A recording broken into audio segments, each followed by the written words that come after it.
उसने लड़की ने लव लेटर जो लिखा उसमें बोली कि मैं तुम्हें चाहती हूँ, लेकिन मैं घर वालों से बहुत डरती हूँ। हमारा भाई आपका जो पहला लेटर था पकड़ा गया था और हमारा भाई 2-4 चांटा मारा है और धमकी दिया है कि मैं जो इस काम को करूं तो हमारे मम्मी और पापा से भी कहेंगे। इसके लिए मैं माफ़ी चाहती हूं कि आप दोबारा मुझे लेटर लिखें। फिर वहाँ से लड़के के पास लेटर देने के लिए वो भी सोची कि मैं भी झोरा में रख दूं, लेकिन लेटर जब वो डालने गई उसके बस्ते में, तभी उसका दोस्त जो था देख लिया और कुछ बोला नहीं। अपने दोस्त को बुलाकर बोला कि यार तेरा तो काम बन गया। वो बोला कि क्या मेरा काम बन गया, कैसे? मैंने खुद उस लड़की को तुम्हारे किताब में लेटर डालते हुए मैं देखा हूँ। बोला कि ये तो बहुत खुशी की बात है यार, चल फिर देखा जाए। जब वो लोग गए और अपना बस्ते से किताब में से लेटर निकाल कर स्कूल के पीछे चले गए और जाकर वहाँ पे पढ़ने लगे। पढ़े तो बोले कि अरे यार ये कहाँ अच्छी बात है, ये तो बहुत बुरी बात है। लेकिन इसमें जो लिखा गया था कि मैं तुम्हें चाहती हूँ, तो इसका मतलब क्या है? अब उससे थोड़ा बात करने का दिल कर रहा है दोस्त। वो बोला कि चलो ठीक है, जब छुट्टी होती है साथ में ही चलेंगे और कुछ बोलेंगे। बोला कि ठीक है। अब जब वहाँ से जब छुट्टी शाम के टाइम हुई तो वहाँ से निकले। अभी तो सोच ही रहे थे कि रास्ते में कहीं बात करें, लेकिन जाते जाते इतने लड़के थे साथ में कि कुछ बोलने का मौका ही नहीं मिला। अभी वो बहुत बेचैन था कि मैं कैसे बात कर लूँ। तो उसके घर के तरफ भी जाकर मंडराने लगा, क्योंकि उसका घर बहुत दूर नहीं था, गांव में ही थे। अरे उनका घर बहुत दूरी पे नहीं था, गांव में था। तो उसके लिए उसके घर की तरफ दोनों गए तो वो देखकर उन लोगों को मुस्कुरा रही थी और एक जगह खाली पाकर वहाँ पे हाथ मारकर बुलाई और बोली कि यहाँ पे क्या करने आए हो? कोई जान जाएगा, कोई देख लेगा तो फिर हम लोग की खैर नहीं है, बहुत मार पिटाएंगे और बदनामी भी होगी। ये बोला कि ऐसी कोई बात नहीं है, हम लोग की बदनामी नहीं होगी, क्योंकि हम लोग आए हैं इधर घूमने के लिए, अपना गांव है। कोई ये थोड़ी कहेगा कि अपने गांव में कोई नहीं घूम सकेगा। लेकिन ठीक है, जाओ तुम इधर से, फिर दोबारा मत आना, नहीं तो कोई देख लेगा तो दिक्कत हो जाएगी। ये बोला कि नहीं, मैं तुमसे अकेले में मिलना चाहता हूँ। फिर बोली कि ठीक है, आज मैं शाम के टाइम 8 या 9 बजे के करीब मैं तुमसे गांव के जो खुटवार है उस साइड में मिलेंगे। बोला कि चलो ठीक है। और उसके बाद से जब ये दोनों दोस्त चले आए घर पे, तब ये तो खुशी का मारे कोई ठिकाना नहीं रहा। फिर उसी बीच में जो लड़का प्रेम कर रहा था उसकी तबीयत बहुत ख़राब हो गई थी, अब बीमार पड़ गया और जाने के हालत में नहीं था वहाँ पे। लेकिन सोचा कि मैं मिलने जाऊँगा। उनके मम्मी पापा ने दवा ववा खिलाया और अच्छा हुआ। तो टाइम जब हुआ तो बोला कि मुझे लैटरिन लगा है, और लैटरिन करने के बहाने वहाँ से निकले और उस दोस्त को भी साथ में ले लिया। लेने के बाद में टाइम पर ही पहुँचा वहाँ पे, और वो पहले से इंतज़ार कर रही थी। जब जाने के बाद वहाँ पे देखा तो उसके दिल में खुशी का कोई ठिकाना न रहा। देखकर ही उसे बहुत खुश हुआ और अपने दोस्त को बोला कि साइड में देख भाई, कोई आ तो नहीं रहा है, और तो साइड में रहो, मैं कुछ बात करके आ रहा हूँ। लड़की से बात करने लगा। जब लड़की से बात करने लगा तो बोला कि जान, तुम्हें बहुत दिन से चाह रहा था, लेकिन तुमसे कुछ कह नहीं पा रहा था। लेकिन आज बहुत मुद्दत की बात है कि तुम्हारे से मुलाकात और बात दोनों साथ में हो रही है। आज मैं बहुत खुश हूँ। क्या मांगती हो तुम मांग सकती हो मुझसे। ये बोली कि देखो मैं भी खुश हूँ, मुझे भी कोई नाराज़गी नहीं है, लेकिन आज मिले हैं फिर दोबारा नहीं मिलेंगे। लड़का ने बोला कि क्यों, ऐसा क्यों। बोले कि देखो घर में माँ है, बाप है, भाई है, बहन भी है, तो मैं ऐसा काम नहीं करूँगी जिसके लिए हमारे घर वालों की बदनामी हो। बोला कि बदनामी की क्या बात है, हम लोग रात में मिलेंगे।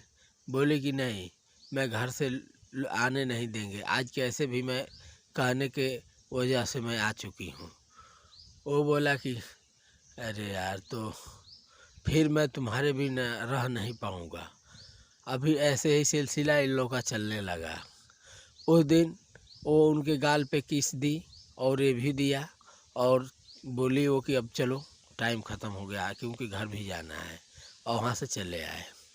अभी स्कूल में क्या था, अब रोज़ बात उन लोगों से लेटर से नहीं, अब ऐसे ही फेस टू फेस बात होने लगी।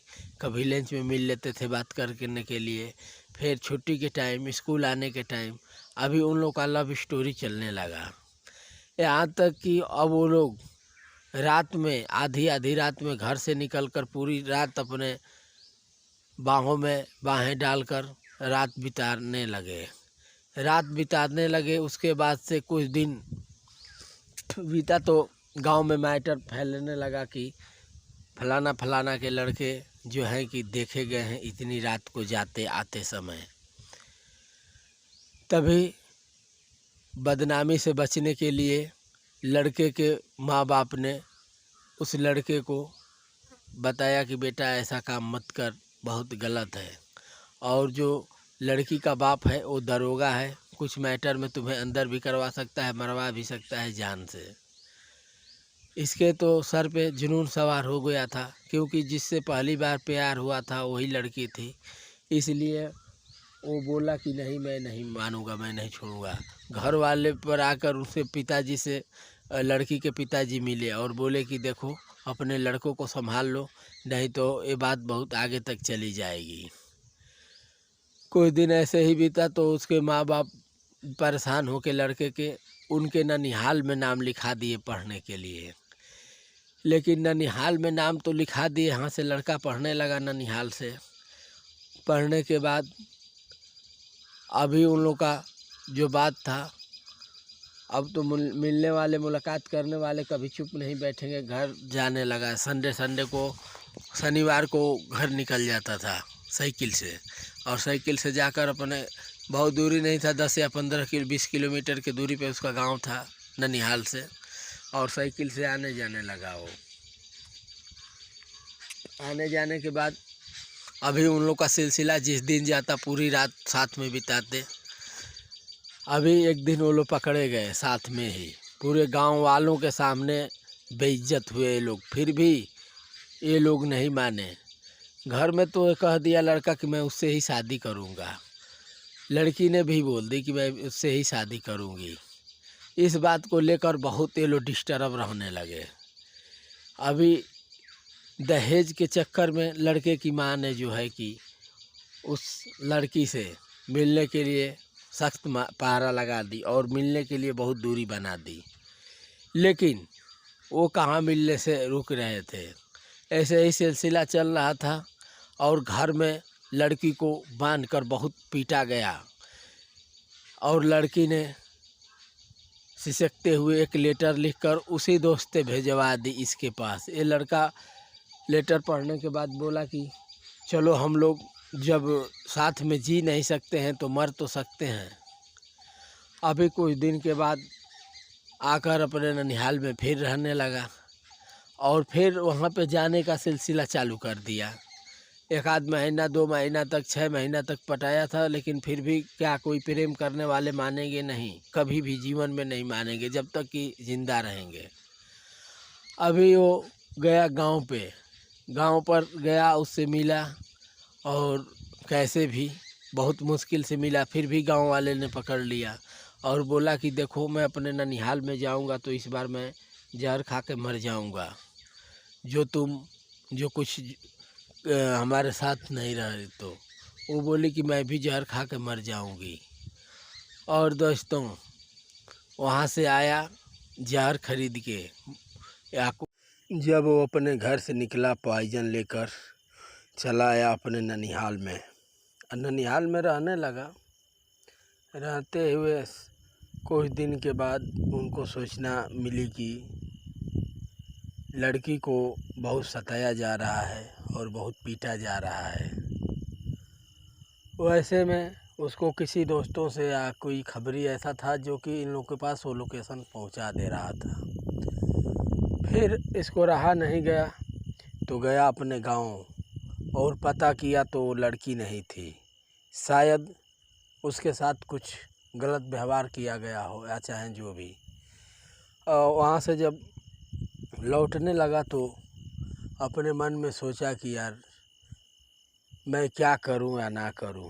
तब तक किसी ने बता दिया कि अरे यार, उसे तो किसी ने बताया है कि वो आज 8-7 दिन से दिख नहीं रही है। तो उसके लिए अब वो आया अपने ननिहाल में और गया लैटरिन करने। क्रिकेट भी खेलता था वो, क्रिकेट खेलने गया और खेलकर लौटा तो उसके दिमाग में तो बस एक ही बात चल रही थी कि वो कहाँ है। तब तक किसी लिंक से या किसी द्वारा खबर मिली कि नहीं, वो तो लड़की शायद पॉइजन खाकर मर चुकी है। तो ये भी कुछ सोचा नहीं, अपने घर आया और वो दवा कहीं पे रखा था और उसको लिया। खाने के बाद उसको पता चला कि ऐसा नहीं करना चाहिए था, क्योंकि उसको दर्द बहुत ज़्यादा हो रहा था। उसकी नसें नसें फटने लगी थी, उसकी शरीर पूरा नीला पड़ने लगा था, आंखें नीली हो चुकी थी, गाज फेंकने लगा। तो उसके दिल में ख्याल आया कि काश, बोलने लगा कि मामा मुझे बचा लो, मामा मुझे बचा लो, मैं मरना नहीं चाहता हूँ, लेकिन क्या करेंगे, हो चुका था बहुत देर। वो बचने के कगार में नहीं था, क्योंकि उस समय डॉक्टरी भी बहुत कम थी और डॉक्टर भी कम थे। पॉइजन खाए हुए व्यक्ति मात्र 1 घंटा के अंदर में नहीं कोई भी हॉस्पिटल पहुंचाएगा तो मर जाएगा। तो उसको तो एक आधा घंटा से ऊपर हो चुका था, यानी 45-45 मिनट। तब सबको पता चला कि इस प्रकार से पॉइजन खाया है। उसके बाद लोग लेकर डॉक्टरी में जाने का कोशिश किए, लेकिन रास्ते में ही दम तोड़ दिया। तोड़ने के बाद में अब लोग कहे कि अब इसको कहीं ले जाने की कोई ज़रूरत नहीं है। नमस्कार। ऐसा गलती दोबारा दोस्त कोई भी ना करे जिससे अपने आप को पॉइजन खा के मरना पड़े। नमस्कार।